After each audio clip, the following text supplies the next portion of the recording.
Hi, everyone. Welcome to Sandy K Nutrition, Health and Lifestyle Queen. I'm going deep again today, my friends, my beauties. And this, I actually felt very inspired to record when I saw this symbol. It's called the unalome. Okay. And I'm going to get into this. And this podcast is really about when every woman realizes I've been gone for a very long time. Typically, this happens in and around midlife. It doesn't mean that you're broken, not you're failing. You've just been gone. And the fact is that you didn't actually lose yourself. Your brain's adapted to this survival process. And in the process, it dimmed the parts of you that were maybe, you know, too heavy to carry. So I'll show you the symbol that inspired me. And if you're watching this, you're going to see it backwards. It's called the unalome. Okay. And it's an ancient symbol that, really it's almost like it's the map of human nature, the map of the human condition. And that's what this podcast is about. So you'll see this symbol on TikTok. Like it's not about the tattoo. It's not about the aesthetic. It is the visual biography of really the female's nervous system. So, here at the bottom is birth, and then you see all these squiggly lines. Listen, I drew this. It's not very great. And this I it's written down as errors, but really it's not errors. This is kind of the process of life. And then it kind of goes straight and then it goes dot, dot, dot. So the straight is really more about the human maturation, maturing. And then there's enlightenment. And so the spiral piece is really the overwhelm. And the knots that kind of go like this are the repeated survival patterns. The straight line is clarity that's returning, and the point and the dots is where the woman rises again. So, this podcast is all about that process for women. And I'm going to give you some real structured ways to know where you're at in that process, and a lot of times the chaos and all the squigglies start around midlife. And then also how you can kind of proceed to the next level. I hope this resonates with you guys. And if it does, please subscribe wherever you are listening. I do lately a lot of podcasts that are very much body, mind, spirit, soul, because yes, there's the health piece, there's the nutrition piece. You guys all know I am a registered holistic nutritionist. I am also a certified metabolic balance coach. I've been in this space for a very long time, podcasting for over 6 years and over 1.4 million downloads.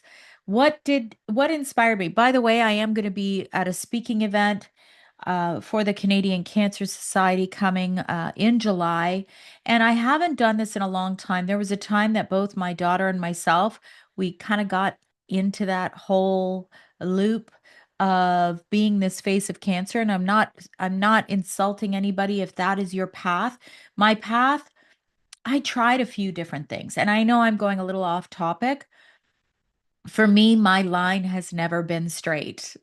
I'm an English literature graduate. I went back to college at age 46 after when I was age 40, my daughter was 5. She was diagnosed with a soft tissue sarcoma, a malignant tumor. Exactly 1 year later, I had my first surgery to remove my thyroid gland, a couple of lymph nodes, as I was diagnosed with thyroid cancer. So, I'm a big believer that, we all have this squiggly line, and it changes. And we don't I don't ever believe, even though the symbol says, okay, you're here, you're at the end, you're at enlightenment. I don't know if we ever really get to the end, because we are constantly evolving as humans. But I found the symbol to be very beautiful because life does have so many twists and turns.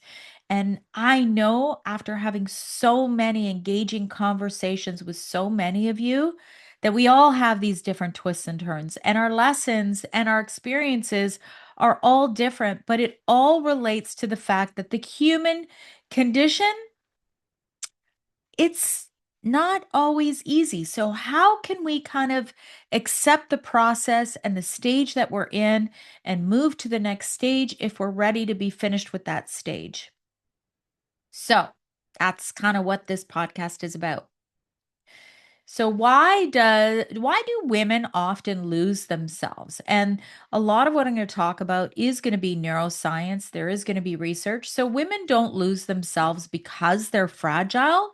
They lose themselves because their brains and bodies are forced into this chronic overload. So, psychology does explain this spiral. There's an identity foreclosure. Women adopt identities based on roles: mother, partner, caregiver, instead of actually who they are. So emotionally, it might feel like I don't know who I am outside of what I do for others. This is the first turn of the spiral, and often this begins in motherhood. I know it did with me. And I actually was just writing about this on my Instagram. Go follow me on all of my social media platforms. It's how you support me. Most of what I do is passion over profit. It's just I'm out here doing my best to help as many people as I can. And this megaphone is how I do it. So follow me, Sandy K Nutrition, anywhere. I was just writing on my Instagram about how strong I was as a young woman.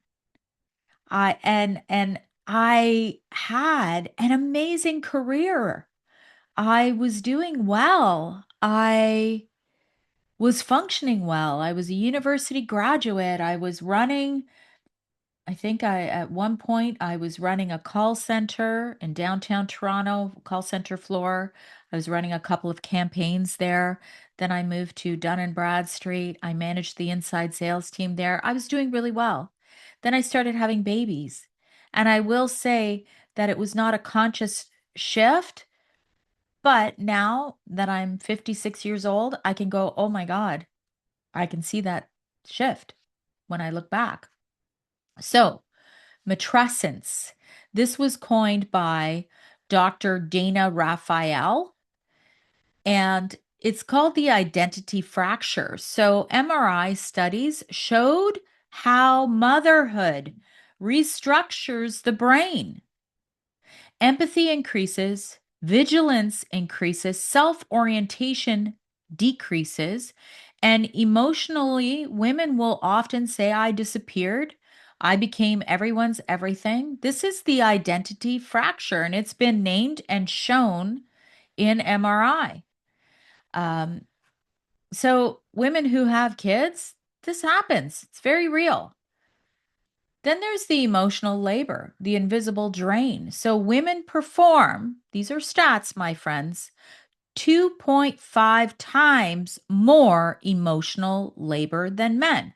This was in a study in 2019 by Hochschild. I can't pronounce that.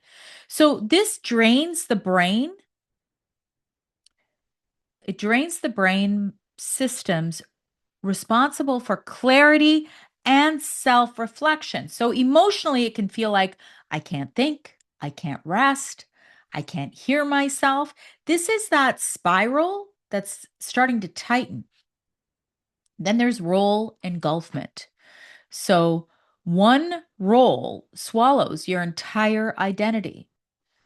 Research by Revenson in 2016 showed that when one role dominates, mother, wife, caregiver, identity collapses inward. Emotionally, this feels like I'm not a person, I'm a function. And this is the deepest part of the spiral. I'm going to repeat that. It's that important. The research shows that when one role dominates, mother, wife, caregiver, the identity collapses inward, and emotionally, the person is saying, I'm not a person, I'm a function. And of that spiral in the unalome symbol, this is the deepest part of that spiral, that chaos. And by the way, go look it up. Unalome, Unalome. The knots. Why these patterns repeat. Women think they're failing, but the brain is simply doing what it's wired to do. So the brain keeps repeating what's familiar, even if it hurts. Neural pathways strengthen through repetition. That's why I do a lot of this mindset stuff in a different way to change some of these patterns that are so deeply ingrained in my brain. I was a stay-at-home mom for a number of years. I didn't do just that because I did do a lot of health advocacy. I built a few websites when my daughter was diagnosed, when I was diagnosed. I did a lot of advocacy, but technically, my role was stay-at-home mom. So these neural pathways strengthen through repetition. So emotionally, it feels like, why do I always overgive? Why do I always silence myself? And these are neural grooves. They're not flaws. These are the knots in that symbol that I'm talking about throughout all of this, the unalome. The brain treats social rejection like physical pain. So, research by Naomi Essenberger shows that the brain processes social rejection using the same pathways as physical pain. So, emotionally, this feels like I can't handle disappointing people. Conflict makes me feel unsafe. These are the continued loops that I keep talking about. The good woman script becomes automatic. She's a good woman. She's home with my kids. A good woman. Carol Gilligan and Dana Jack's research shows that women are conditioned into hyper empathy, self suppression, relational soothing. These become automatic responses and not choices. These are the knots you live until you finally see them. And often menopause is the time that things become more clear. And it happens naturally. So, our hormones, our family, our children, our lives, our busyness, our driving to this activity, that keeps us in that state where we don't see it. Then all of a sudden, the physiological help of those hormones drops. That's a big piece, my beauties. When the hormones drop, the clarity becomes clearer. The straight line, the midlife awakening. This is the part that nobody warned you about. The part where everything inside you starts to revolt. This is the clarity center of the brain beginning to strengthen. So, people say midlife. I actually would argue this because midlife is technically, I think midlife is more like 40, 42. If you look at the average lifespan. This happens, in my opinion, a little bit later. You may start to really experience all of those kind of those crazy loops. But the clarity doesn't come yet in midlife. The clarity comes a little after midlife. So emotionally, this might feel like I'm done, no more. I'm not abandoning myself anymore. So you still might be in those loops of the unalome, but they might be going a little bit straighter. So the fear center of the brain might calm down. Research from Laura Cartensen shows that the brain becomes less reactive to judgment and social disapproval. Eventually, this feels like freedom, relief, self permission. This is the neural liberation part of the entire process. Motivation shifts from pleasing others to pleasing yourself. Dopamine, the motivation chemical, shifts away from approval and more toward authenticity. Emotionally, this feels like craving the truth, craving depth, craving alignment. This is the really the beginning of the awakening. Unless, and I've recorded podcasts about this, unless you have fallen into this entire trap of wanting to numb because of the uncomfortableness of it all. It's not comfortable. And you do see, and I've recorded great podcasts about alcohol and women around midlife because it gets so hard and so full, and those knots are so intertwined in our brains that sometimes women turn to alcohol because it's too hard. So then you get to a point of this psychological rebirth or feminine individuation. This is Jung, Carl Jung. He shows that women individuate later because early adulthood is consumed by caregiving and emotional labor. Midlife is the first time a woman hears her own voice clearly. This is a straight line starting to become that point. So the point is the return home. This is the point when a woman becomes more herself again.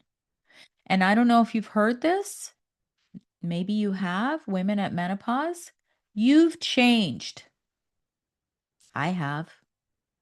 I've heard this and I know I've changed. And I have changed because of all of these reasons, but also because um, life has not been easy for me. And this is why I always say empathy is so important because we do not know what anybody's life is really like. We think we know. You think you know me on social media. And yes, I am as authentic as I possibly can be, but you're not in my life, just like I'm not in yours. So, the moment when you find yourself again, it could come through hardship. It could come through this, natural evolution and awakening. Maybe you never really had it so much. Maybe because I truly believe women who always had a career and who monetize that career might feel this awakening differently because this is not the same for everybody. So emotionally, when you start to return home, you feel more grounded, more clear, more at peace. You have more power. And it's the moment where you say, I'm done shrinking and I'm done performing and I'm done apologizing and I'm done abandoning myself. This is the point of the unalome. Unalome. So now I'm going to give you a final segment to kind of figure out where you're at in this beautiful symbol of a woman's life. So I'm going to say this. I'm going to say you're not lost. You're in a stage, and stages have signs. Stages have patterns, and stages have exits. And I'm going to give you some more identifiable markers of each stage and the tangible steps to help you move through them. Now, remember, I am not a psychologist. I have done some mindset training. You all know my training. I am not giving any medical advice or mental wellness advice. If you need to see somebody who's an expert in this area, do so because I'm not there. I'm just giving you some breadcrumbs for you to just kind of look at your life a little bit more in depth. So, the I don't recognize myself stage. How do you know you're here? You feel mentally noisy, overwhelmed, overstimulated. You can't hear your own thoughts. You feel like you're living on autopilot. You're exhausted but can't rest. You feel like you've disappeared inside your roles. For me, this was definitely my 40s. So, what to do in this stage, if you've identified you're here, is name the season that you're in. I always say name it to tame it. I don't think it's mine. I'm sure I heard it somewhere. Reduce the invisible labor. So, let's break that down. What's invisible labor? You doing, all the laundry for everybody in your home and nobody even notices or says thank you. You certainly don't get paid for it. To me, this is often a stage where a woman is at home with her kids. Create a 10-minute daily boundary. Now, that I can't really tell you what that is for you, but take 10 minutes and say, these are my 10 minutes, and do whatever it is that you need to do. Interrupt the mental noise. The way I do that is actually through meditation. I meditate almost daily. I do energy work almost daily. So you'll have to figure out what that'll do for you, how to do it. Ask, what do I need right now? These are neural resets, and this is not self care fluff. So, the knots in that symbol. Why do I keep doing this stage? How to know you're here. You repeat the exact same emotional patterns, change it, interrupt it. You overgive, overfunction, overexplain. You avoid conflict even when it hurts you, and you feel stuck in loops that you can't break. So, how to get out of this repeating stage? Identify your top survival pattern. What's your biggest pattern that's a survival pattern that is part of this loop? Use a micro pause before responding. And I'm really doing my best to do this and practice this more. Replace automatic yeses. So don't automatically say yes to everything. You see all kinds of stuff on social media like never say no, say yes to everything. I don't believe in that at all. That's the biggest load of shit because that can put you under so much more stress than you're already in. Track your emotional triggers. This is a big one. I've talked about triggers probably at nauseum at this point, but you got to track them and stop and pause to notice them. And then ask also, who taught me this? These are pattern disruptors. So, is this something that's generational? Did you learn this from your family, your mother, your father? And that's okay because everybody does their best. Nobody's shaming anyone here. Now, the straight line is more the I'm done stage. So, how to know if you're here is you feel that clarity rising. You're less tolerant of the bullshit. You're craving truth. You're setting boundaries without guilt. You feel a pull towards authenticity. I've been in this stage for a while, but again, it's not one and done. It's a process. So, what to do? Choose one non negotiable boundary. Practice the no explanation no. Say no without over explaining yourself. No, I'm sorry, I can't make it tomorrow. That's it.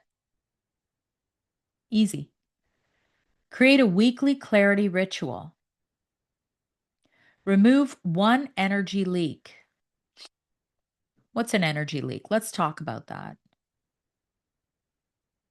I think the way that you can remove that energy leak is to establish more boundaries and practice the no explanation no.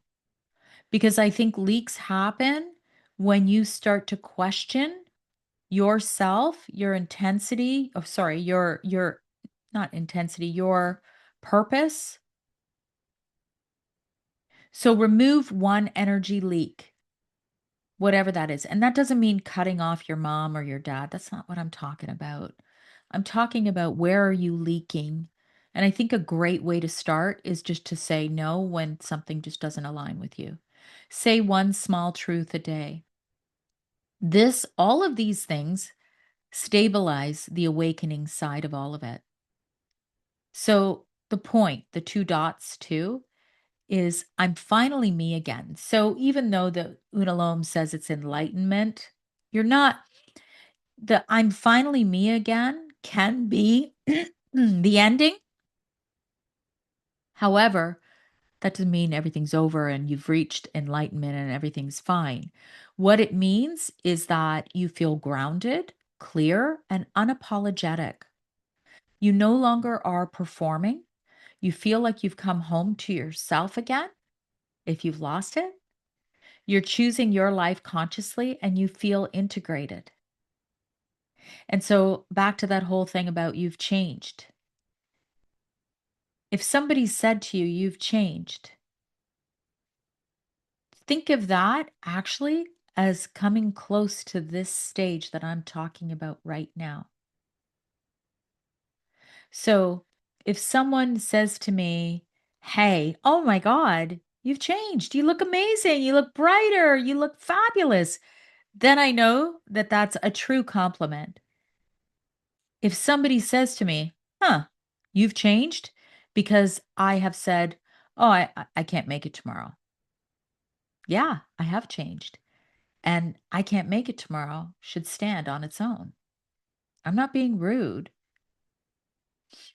So, what to do next when you hit this stage where you're in that final stage? You want to build your future self identity cue. You want to audit your relationships. You want to choose your next expansion and practice daily self permission. This anchors this transformation. So, this isn't about, again, cutting off family. I'm a big believer. Family's always on the inside circle, unless, of course, there was like some sort of serious abuse that's happened. There's always different circumstances. My family is in my inner circle, and I have different inner circles. I've got my mom, my dad, my sister, her family, my nieces and nephews, my sister in law. They're in my inner circle. Okay. My nephews, like everybody. That's my family, is my family. Of course, my husband and my children. Everybody else is on the periphery. And I audit those relationships more so.